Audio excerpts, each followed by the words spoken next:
Hello everybody, my name is Christian and welcome back to Christian's Weather and Forecasting. At the end of this video, I do have a pretty big channel update, so please make sure to stay tuned and make sure, even if you're not watching the video, skip to the end of the video, watch the channel update. But right now we are looking at, through April 1st, April Fool's Day, into the next couple of days, we are looking at somewhat of a widespread outbreak of severe weather, so let's go ahead and get into it. Now, the National Weather Service has issued a risk of severe weather for portions of Illinois, southern Wisconsin into Iowa. This is not a tornado threat, so for once in a little bit, we do not have a tornado threat for this set of storms, mainly just going to be hail driven. Once again, tornado threat less than 2%, wind threat less than 5%. Of course, there is possibility for maybe a gust or two, but general winds as these storms move through are highly unlikely. If you're in this area, some hail is going to be probably your main threat, as well as just those general thunderstorms, those lightning strikes, things like that.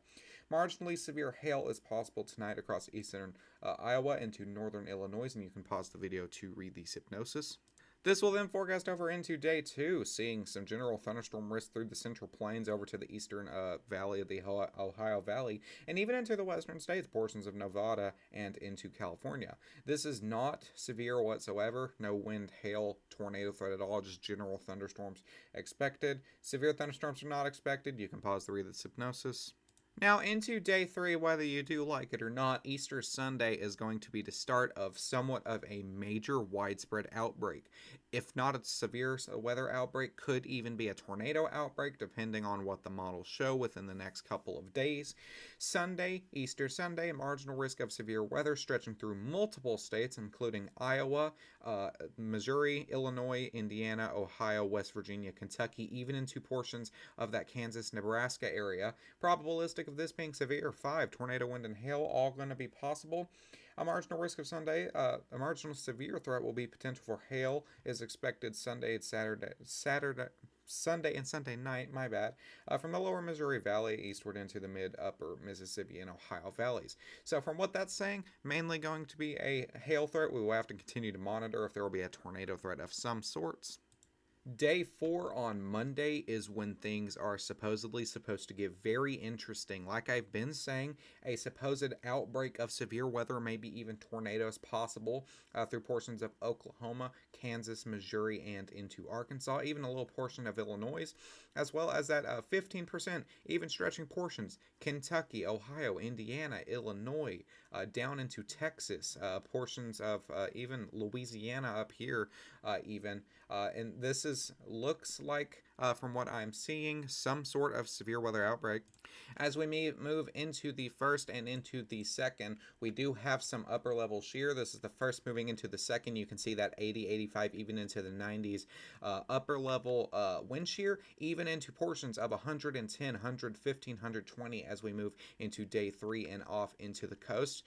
So for the most part, as we start off day 1, April Fool's Day, this will start moving through the Oklahoma, Missouri region, where we're seeing that into day 2, portions of the Ohio Valley, Kentucky, all the way down Tennessee, up into portions of Pennsylvania, Virginia's, and into the third, day 3, where we're seeing that even more upper moisture, possibly that instability, as well as that begins to move off to the coast before the 4th and the 5th, and it should be on out to the coast.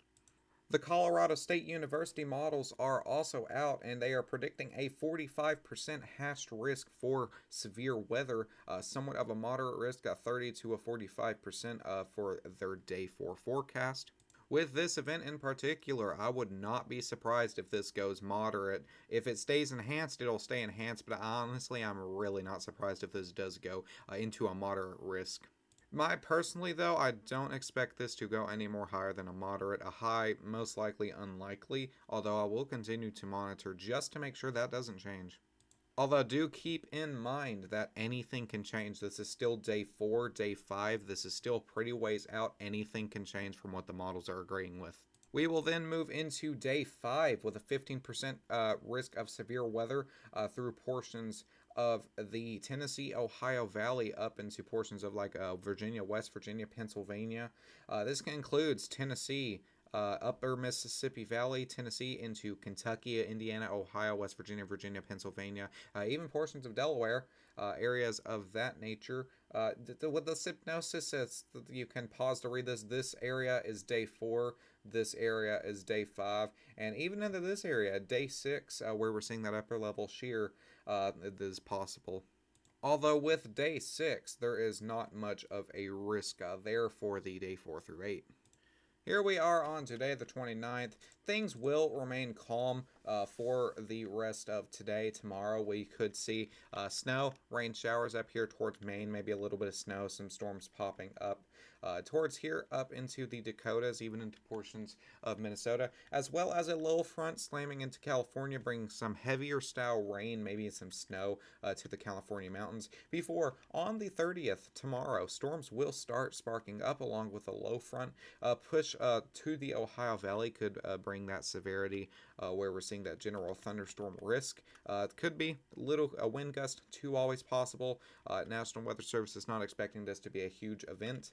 The 31st is when the storms will start sparking up. You can see towards the 31st afternoon, you can see those storms kind of popping off in Missouri, Iowa, and then they start moving into the Ohio Valley over the night into the 1st, and then after that is when things kind of start getting a little bit wild. We will, throughout the overnight of the 1st into the 2nd, we will have this squall line of storms popping up right here, storms in the Ohio Valley, and this will kind of be broken for a little bit, but it will form into kind of what we're looking like, this discrete squall line of storms with this low front right over Kentucky, Indiana, Ohio, and this will bring some snow to portions of areas like Michigan, but overall this will just move off to the East Coast by the 4th, bring a major style snow event, maybe some water snow up here towards Michigan into the North England states.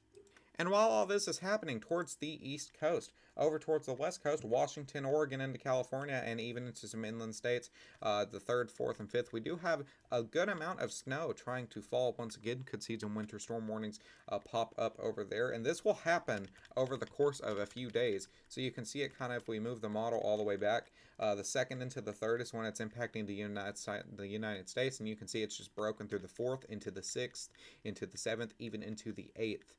Is where that will impact. The models are showing somewhat of a secondary storm towards the Central Plains start forming up on the 8th, but we don't have any really information on that just yet as it's too far out.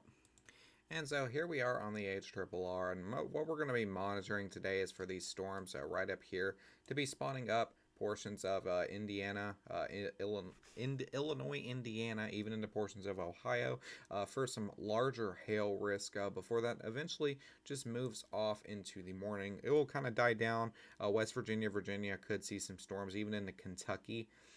On through the 30th into the 31st, could see some storms there, but for the most part, it's going to remain quiet. Once again, we will have this rain event, this rain/snow event, impacting portions of California, and that will bring some heavier style snow. You can see these winter storm warnings are in effect over here, and it's kind of glitching. There we go, I fixed it. But you can see these winter storm warnings are in effect. Portions of 30 inches of snow possible to Sierra Crest. 6 to 12 inches is what's expected. Winds as high as 40 miles an hour. Could see some blizzard conditions, some whiteout conditions out there. But for the most part, will remain calm before the weather starts sparking up in the general area of here on day 4 into Monday, and then over here into day 5 on Tuesday. Now, unfortunately, I do not have any HRRR and AM3K model for this outbreak, so I will make a more in-depth video as the time gets closer and we get to see what risk gets issued, what the threats will be, things like that. So thank you guys so much for watching, and I'll see you guys in the next one. Have a great day, stay safe, make sure you have a way to receive alerts, and have a great one. And that is the end of the video. This is going to be the channel update now. If you would like to stay tuned to watch, I would appreciate that. It has recently occurred with me and some friends that the channel name is a little bit too long. What kind of gave us that is we received kind of an investment tip for a website. We will have a website up and running by hopefully sometime April 15th.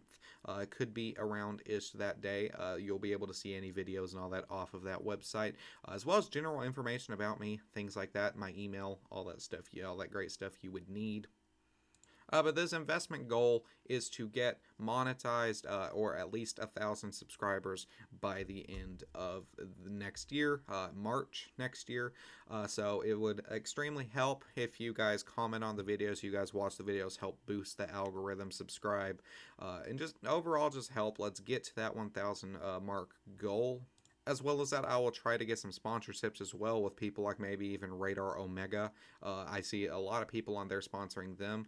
There could be some other sponsors, which is some smaller brands, general like that. I'll send out emails, see what I can come up with.